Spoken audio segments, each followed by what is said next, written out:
Hello everybody. Today we're going to be talking about one of my favorite topics, continuing education. Now when I say continuing education, I'm not talking about going to courses and getting credits and going back to your office with the knowledge that you got during one of those courses. What I'm talking is becoming a lifelong learner. Now most of us in healthcare professionals are lifelong learners and we're achievers just because we're attracted to education. We don't decide one day to go up and become a doctor or a dentist. No, we got to go to school for in some people's cases, sometimes 12 years, sometimes even more. But a minimum of 8 to 10 years before you can call yourself a doctor, between the time you get through with college and then graduate school and residency, etc. So we are lifelong learners. However, when we leave school, how do we continue that? What's the best way to continue to learn? A lot of us do reading, although that's fallen off to the wayside now because people's attention span is a lot less. The average person reads no more than 40 to 60 pages before they put down a book. So a lot of us are not big readers. You hear people like Bill Gates who goes on vacation with 2 big shopping bags full of books for just a weekend. He'll read 8 or 10 books. Or Warren Buffett who sits in his office all day long and he spends most of his time reading. But most people don't do that anymore. But although reading is a very good way to learn because it gives you access to the world's information. However, what you read may not be correct. And we talk about that a lot with the literature. Is the literature correct or is not? It depends how critical the literature was done and how critically you are as a reader. So reading is just one way to do it. Another way to do it is to watch. Now when I say watch, you can go to a course and you could take a course, maybe from somebody like myself who may teach you how to do a dental implant, or somebody who teaches you how to make a great souffle. I mean, there are different courses for everything, and that's one way to do it. Those courses are not only in person, but a lot of them are online. We can do courses on social media. We can do courses on YouTube. We can buy courses online. And so that's another way to do it. And then you can shadow people, or you can go to courses where there's a group of people together and you can sort of share information. But that's another way that we do learn. I think one of the most important ways that I personally have learned is through my own experience. And there's no greater teacher than that of your own experience. And one of the things that I heard recently, which I thought was very interesting, is that there is no wisdom, without experience. So basically, you have to get older to have some wisdom. And then we talked about the different categories of people's lives, where they're, novices, they're just beginning, and then they're really hard workers, where they're just doing their job and they're very competent, and then they're well known, they're established, and people look to them and they lead. And then the last phase of their life is where they have wisdom. And that means they have a lifelong of experience, and now they can share that wisdom with others. And that wisdom, unfortunately, does come with age, so you can't sort of rush that. There are very few overnight successes. So, back to education. So you can find people with wisdom, and those are called mentors. And in my life, I have many mentors. I have Dan Sullivan, a strategic coach. In periodontics, I had Dennis Tarnow.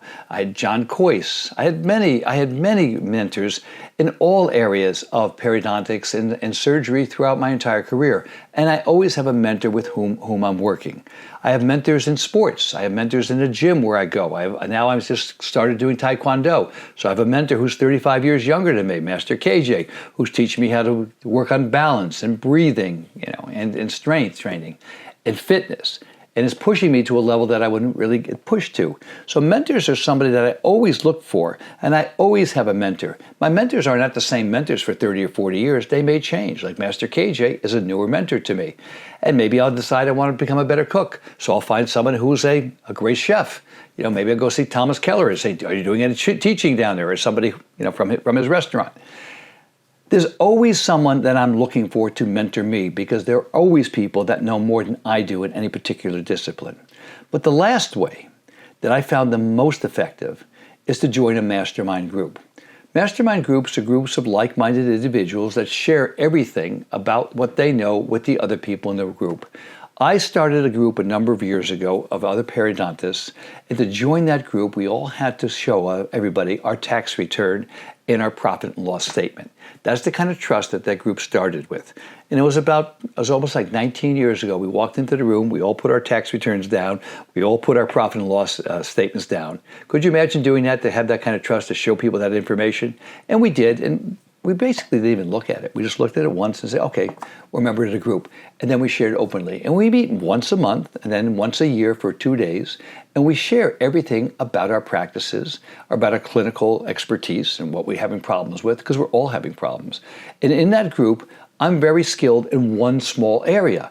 But there's somebody else in the group that knows a lot more than I do about digital dentistry. There's someone else in the group that knows the literature cold. There's someone else in the group that knows about all the new technology that's out, more than anybody else in the group does.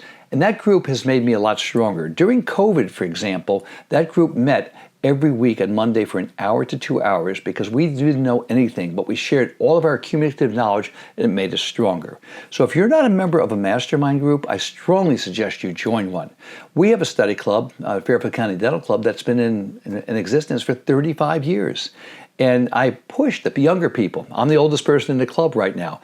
That the younger people in the club are not used to sharing so openly. So I've shared everybody's emails with each other. And I told them, watch what the other people do. Shadow the other people in the club. We are not competitors, we're collaborators. And when we collaborate on that lofty level of we're open, we're honest with each other, that's when the real magic happens. That's when all of us become stronger. The group becomes stronger. Because we're not in competition with each other for information. It's out there. What we really are is people who are trying to achieve to become the best we can in our field. So education is important on many, many different levels. So if you have it, share it. And I'll end with one brief story. I once went to a graduation at a college, a local college, a university, and the person that was giving the keynote speech was a guy called Harry Gray. Harry Gray was, at the time, president of United Technologies, which is based here in Connecticut. I remember he reached into his pocket and he grabbed a dollar bill out. He says, "I love education." He says, "I can give away everything. It doesn't cost me anything. But let's say, for example, I had all the money in the world." And he holds up a dollar bill. "But I decide to give away $1. I no longer have all the money in the world. I have $1 less. But let's say that I had all of the world's information and I gave all of that away. I taught everybody everything that I knew. I still would have all the world's information." So think about that. Not all of us are always open to sharing with others. We have a scarcity mindset. But if you have an abundance mindset where you're willing to not only educate yourself but educate others, then you can be a true gift to those around you. Everybody benefits. Have a great day, everybody, and be the gift.